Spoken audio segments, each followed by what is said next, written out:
Scam 1992 जो web series आई थी उसमें एक डायलॉग था कि भाई स्टॉक मार्केट में इतना पैसा है कि वो पूरे देश की प्यास बुझा सकते हैं। वो लाइन बिल्कुल सही थी। पूरी दुनिया का जो फाइनेंशियल मार्केट है ना, अगर इसका जो पैसा है वो रीडिस्ट्रीब्यूट कर दिया जाए तो दुनिया की जो काफी बड़ी बड़ी प्रॉब्लम्स है जैसे भुखमरी, गरीबी, ऐसी कई सारी बड़ी बड़ी प्रॉब्लम्स को वो मिटा सकता है। हमारी दुनिया में ना 3 टाइप के लोग रहते हैं। एक वो जो बहुत अमीर है, जिनके पास बड़ी बड़ी कंपनीज हैं। अब भले ही इनमें से कई सारे लोग ऐसे होंगे जिनकी जो कंपनीज हैं वो कई सालों से लॉस पे चल रही है, लेकिन ये फिर भी बहुत अमीर हैं। दूसरे आते हैं मिडिल क्लास, जो 9 to 5 अपने स्क्रीन के सामने बैठे हुए हैं या फिर सेल्समैन बन के घूम रहे हैं फील्ड में। फिर वो एक कार या होम लोन ले लेते हैं और फिर पूरी जिंदगी अपनी गिरवी रख देते हैं, उस लोन को चुकाएंगे और आपके लिए नौकरी करते रहेंगे। फिर तीसरे आते हैं गरीब लोग, मजदूर लोग, जो बिल्डिंग या फिर किसी मॉल का कंस्ट्रक्शन कर रहे होंगे। अगर उनमें से कोई मजदूर उठ के ये विश करने लग जाए ना कि भाई जब ये मॉल बन जाएगा तो इस मॉल में जो एक कैफे खुलेगा, उस कैफे में एक कॉफी और थोड़े से स्नैक्स में खाऊंगा, तो पूरे दिन की जो उसकी खून पसीने की दिहाड़ी है ना, वो उस कॉफी और स्नैक्स तक को अफोर्ड नहीं कर सकते। तो ऐसा है क्यों? किसी इंसान के पास इतना पैसा है और किसी के पास कुछ भी नहीं। अमीर और गरीब के बीच में जो डिफरेंस है वो बढ़ता कैसे जा रहा है? अगर आपके दिमाग में ये आ रहा है कि भाई स्किल्स की बात है, सोचने का तरीका, माइंडसेट, ये सब बकवास बात है। क्योंकि इसका जो मेजर रीजन है ना वो है एक सिस्टम, हमारी मॉडर्न इकोनॉमी का एक सिस्टम। अब आगे जो वीडियो में आएगा, अगर आपको ऐसा लगे ना कि भाई ये सारी बातें मेरे को पहले से पता थी, तो फिर चाहे आप इस वीडियो को डिसलाइक कर देना। लेकिन अगर कहीं भी आपको ये फील हो कि यार ये तो मेरे को पता ही नहीं था, तो फिर मेरी आपसे रिक्वेस्ट है कि आप इस वीडियो को अपने फैमिली, फ्रेंड्स, जो भी आपके व्हाट्सएप ग्रुप्स में शेयर करने वाले लोग होते हैं उनको शेयर करोगे। क्योंकि इस सिस्टम को चेंज करना तो शायद बहुत ही फ्यूचरिस्टिक थिंकिंग हो जाएगी, लेकिन इस सिस्टम के बारे में एटलीस्ट अवेयरनेस तो लोगों को होनी चाहिए। शुरू करता हूँ। शुरू करूंगा मैं एक सवाल के साथ कि आप मुझे ये बताओ कि एक देश जो है वो कितना पैसा छाप सकता है? 5 सेकंड दे रहा हूं मैं आपको सोचने के लिए। अगर आपका जवाब ये है ना कि एक देश उतने ही पैसे छाप सकता है जितना उसके पास गोल्ड है, यानी सोना है, तो आपकी जो पूरी जिंदगी थी ना वो झूठ थी और आप जाके जो आपने स्कूल्स में पैसे खर्च करे हैं उसको वापस ले आओ। खैर, जो ये गोल्ड वाला सीन है ना, ये गोल्ड स्टैंडर्ड सिस्टम था और ये 1971 में ही खत्म हो गया। इस टाइम पे सिचुएशन ये है कि कोई भी जो देश है वो जितना चाहे उतना पैसा छाप सकता है, गोल्ड से उसका कोई लेना देना नहीं। अब मेरे को पता है आपके मन में एक डाउट आया होगा कि भाई अगर गवर्नमेंट के ऊपर कोई कंट्रोल ही नहीं है कि गोल्ड के हिसाब से पैसा छापना है, तो ये तो बहुत गड़बड़ वाला सिस्टम है। इसमें तो बहुत सारे डाउट्स उठने शुरू हो कि कोई देश अगर बहुत ज्यादा पैसा छाप ले तो पता कैसे चलेगा। बहुत सारे डाउट्स आने शुरू हो गए होंगे। मैं ये डाउट्स बस छोटी सी एक्सप्लेनेशन में ही क्लियर कर दूंगा आपके। अब जो है, जो मॉडर्न इकोनॉमी है, यानी सारे देश है ना, वो सब कनेक्टेड है, पूरा सिस्टम कनेक्टेड है। किसी देश को पैसे छापने हैं, आप छापो, उससे नुकसान आपका ही होगा। ये एक तरीके से तार जुड़े हुए हैं एक दूसरे से, आप कुछ उल्टा सीधा कर ही नहीं सकते। अब समझो कैसे। मान लो कोई गवर्नमेंट है, उसने सोचा कि भाई मैं बहुत ज़्यादा पैसे छाप देती हूँ। अब गोल्ड वाला सिस्टम तो रहा नहीं, पैसे छाप देंगे और हमारे पास पैसे बढ़ जाएंगे। लेकिन ये ऐसे काम नहीं करता, क्योंकि सपोज करो कि पूरे देश में 4 आलू हैं और देश में 4 ही लोग हैं और उनकी जो सैलरी है वो गवर्नमेंट के पास से आती है। गवर्नमेंट उनको 1 रुपया सैलरी दे रही है, 1-1 रुपया चारों को, और 4 ही रुपए गवर्नमेंट छाप रही है। वो चारों जाते हैं और जाके आलू खरीद लेते हैं 1-1 करके। 1 रुपया हर आलू का एक दाम हो गया। लेकिन अगर कल को गवर्नमेंट ये सोचने लग जाए कि भाई हम तो 4 रुपए की जगह 8 रुपए छापेंगे, हम अपने देश में पैसा बढ़ाएंगे, तो उसका कोई फायदा नहीं होने वाला, क्योंकि आलू तो आपके पास 4 ही हैं। अब अगर वो इक्वली डिस्ट्रीब्यूट करने हैं और आप सैलरी जो है वो 8 रुपए बांटने लग गए हो 4 लोगों में, यानी 2-2 रुपए हर किसी को, तो आलू का जो रेट है वो अपने आप ही 2 रुपए हो जाएगा।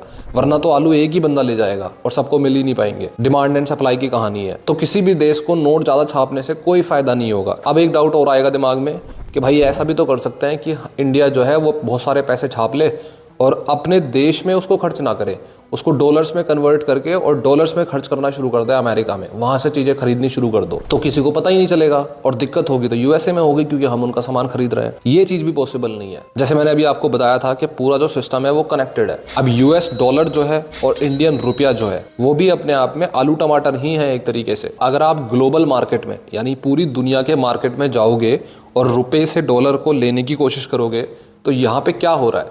यहाँ पे डॉलर खरीदा जाएगा और रुपया बेचा जाएगा। और ग्लोबल मार्केट में जैसे ही कोई चीज़ बिकेगी तो वो चीज़ सस्ती होगी, क्योंकि उसकी सप्लाई बहुत ज़्यादा हो रही है, और जो चीज़ खरीदी जाएगी वो महंगी होनी शुरू हो जाएगी, मतलब उसकी डिमांड बढ़ रही है।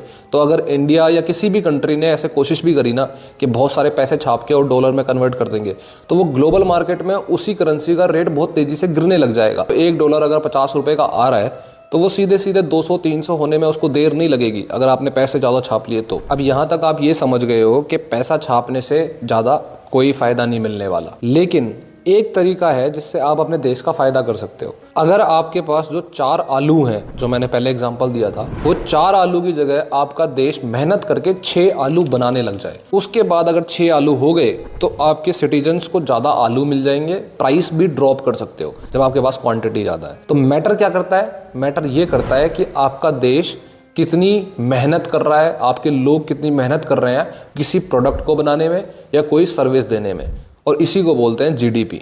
तो वैल्यू यहाँ पैसे की नहीं है, वैल्यू यहाँ जीडीपी की है। खैर, ये जो मैंने समझाया है इसमें बस इतनी सी बात याद रखना कि कोई भी देश कितना भी पैसा छाप सकता है। अब कंट्रीज जो हैं वो पैसा छापते हैं, हालांकि छापते क्यों हैं? ताकि देश में जो पैसे का फ्लो है वो टाइम टू टाइम बढ़ाया जा सके और लोगों को मोटिवेट करा जा सके कि भाई पैसा कमाओ, पैसा है। और पैसा कमाने के लिए आप करोगे क्या?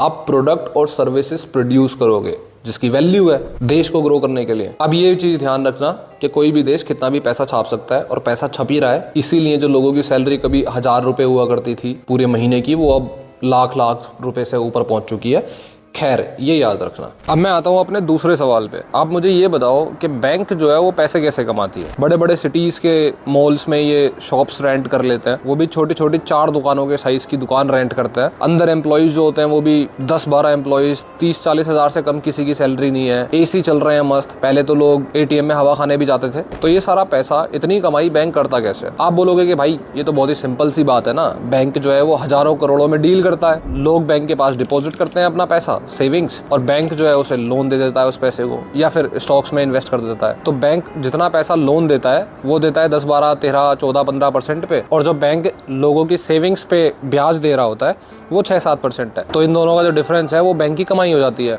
और बैंक हजारों करोड़ों में डील कर रहा है तो कमाई अच्छी खासी है। पर अगर आपको लगता है कि ये पूरा सच है तो ये पूरा सच नहीं है। चलो मैं आपको एक एग्जांपल देके समझाता हूँ। सपोज करो ABCD ये 4 लोग हैं और बैंक इन्हीं चारों से डील करती है, और पूरे देश में एक ही बैंक है। अब X नाम का एक और देश में देशवासी है जो 500 रुपए लेके बैंक के पास गया और कहता कि भाई मेरे पैसे रख लो। बैंक ने बोला कि ठीक है, आपको ब्याज मिल जाएगा 6-7%, आपके पैसे हमारे पास सेफ है। अब बैंक के पास A आता है और कहता है कि भाई मेरे को गाड़ी चाहिए, तो मेरे को कार लोन चाहिए, इसलिए मेरे को पैसे चाहिए।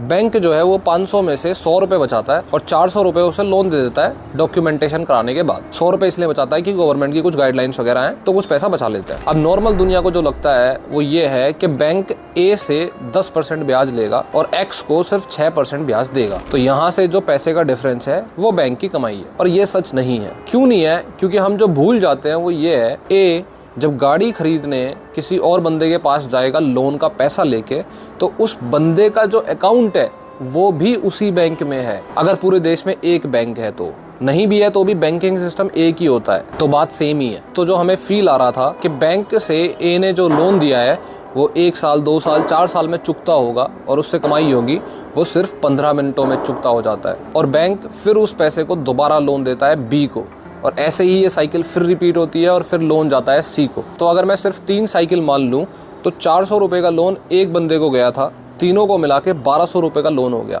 जबकि जो ओरिजिनल पैसा जमा हुआ था बैंक में वो सिर्फ 500 रुपये था, जो रियल मनी था। तो 1200 रुपये का लोन कहाँ से आया? ये बैंक ने बनाया, और ये कोई इलीगल नहीं है, ये पॉसिबल है और ये बैंक करता है। बैंक पैसा बनाता है, बैंक पैसा क्रिएट करता है। इनफैक्ट आप चौंक जाओगे ये जान के कि आज पूरी दुनिया में जो मॉडर्न इकोनॉमी में पैसा रिवॉल्व कर रहा है उसमें से सिर्फ 3 से 10% पैसा ऐसा है जो रियल पैसा है, जो सेंट्रल बैंक यानी जैसे इंडिया में रिजर्व बैंक ऑफ इंडिया है उसने छापा है। उसके अलावा 90 से 97% पैसा ऐसे ही कॉमर्शियल या फिर गवर्नमेंट, सेमी गवर्नमेंट बैंक्स द्वारा क्रिएट करा गया है, बनाया गया है। तो जब आपके अकाउंट में पैसे आते हैं ना, जब आप लोन लेते हो कि 5 लाख रुपए आपके अकाउंट में क्रेडिट हुए हैं, वो सब नंबर्स होते हैं, रियल पैसा नहीं होता। अब हो सकता है कि किसी के मन में ये डाउट आए कि भाई अगर X जो है इस सारे प्रोसेस के बीच में अपने 500 रुपये मांगना शुरू कर दे तो क्या? बैंक उसे नंबर ही तो देगा, बैंक को कौन सा उसको रियल कैश देना है। इसे बोलते हैं मॉडर्न बैंकिंग। अब इतना आप समझ गए हो कि एक तरफ तो देश जितना मर्जी चाहे उतना पैसा बना सकता है, दूसरी तरफ जो बैंक है वो जितना मर्जी चाहे उतना पैसा क्रिएट कर सकती हैं। हालांकि कुछ गाइडलाइंस हैं, रूल्स एंड रेगुलेशन है, लेकिन ये ट्रुथ है, ऐसा ही होता है। तो इतना पैसा जब क्रिएट हो रहा है, बन रहा है, तो वो पैसा जाएगा कहाँ, जा कहाँ रहा है? इतना सुनने के बाद आपको ये समझ में आ गया होगा कि बैंक पैसा क्रिएट करके ऐसा तो है नहीं कि किसी के भी हाथ में पकड़ा देगी। बैंक उस पैसे को लोन की फॉर्म में ही दे सकती है, क्योंकि मॉडर्न बैंकिंग का गेम ही वही है। अब लोन किसको मिलता है, आप ये सोचो।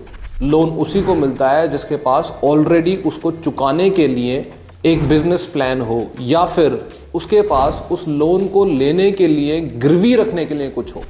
यानी बिजनेसमैन, बड़ी बड़ी कंपनीज जिनके पास एसेट्स होते हैं गिरवी रखने के लिए। उसके बाद जो middle class, upper middle class societies हैं, वहाँ पे भी लोगों को लोन मिलते हैं, लेकिन लोन आपको उसी बेसिस पे मिलेगा कि आपके पास कितने पैसे हैं या प्रॉपर्टी है। तो सबसे ज़्यादा पैसा मिलता है बिजनेसमैन्स को, कॉरपोरेट्स को, उसके बाद सुपर रिच कैटेगरी में आने वाले लोगों को, फिर जो रिच कैटेगरी में आते होंगे, फिर मिडिल क्लास, और गरीब को तो बैंक के अंदर एक गिलास पानी मिल जाए वो भी बहुत बड़ी बात है। इसीलिए बोलते हैं मनी अट्रैक्ट्स मनी। ये सिस्टम ही ऐसा क्रिएट करा गया है कि इसकी जो सर्विसेज हैं वो हैं ही उस इंसान के लिए जिसके पास ऑलरेडी पैसा है। अब आप सोच के देखो कि राजा महाराजाओं का टाइम क्या खत्म हो गया, क्योंकि जिनके पास ये पूरे मनी का फ्लो है वो सब कुछ कंट्रोल कर सकते हैं। वो जब चाहें किसी की भी पैसे की पाइपलाइन बंद कर सकते हैं, और पैसे के बिना तो आप कुछ ना खा सकते हो ना पी सकते हो। अभी सुनते जाओ, अभी तो मैंने स्टोरी क्रिएट करी है, अभी तो आपको और इंटरेस्ट आना बाकी है।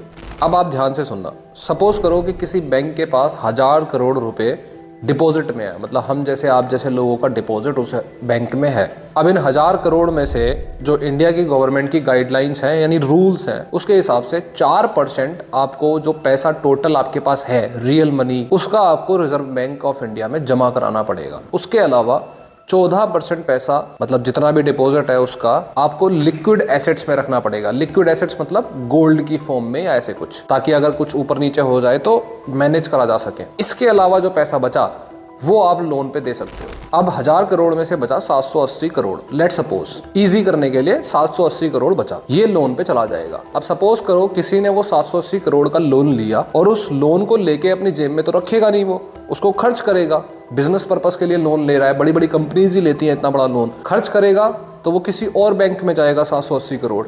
सपोज करो वो किसी और बैंक में पहुंच गया। अब 780 करोड़ पे भी सेम ही दोबारा से साइकिल लगेगी। उसका जो 4% हिस्सा है वो फिर से रिजर्व बैंक ऑफ इंडिया में जाएगा। 14% आपके पास उसके लिक्विड एसेट्स होने चाहिए। उसके अलावा बाद में जो पैसा बचा उसको आप फिर से लोन दे सकते हो। तो अगली साइकिल में ये जो 780 करोड़ है, इसका सिर्फ 600 करोड़ जो है वो बैंक किसी को लोन दे पाएगी। ऐसी जब 25-30 साइकिल हो जाएंगी तब जाके बैंक लोन देती है 12 लाख 13 लाख का। बार बार ये साइकिल रिपीट होने के बाद 12 लाख जो आप लेते हो अपनी गाड़ी खरीदने के लिए, और फिर पूरी जिंदगी लगा देते हो उस लोन को पे करने में। लेकिन जो ऊपर 780 करोड़ का लोन लिया गया था वो किस काम आता है, और वो लेता कौन है?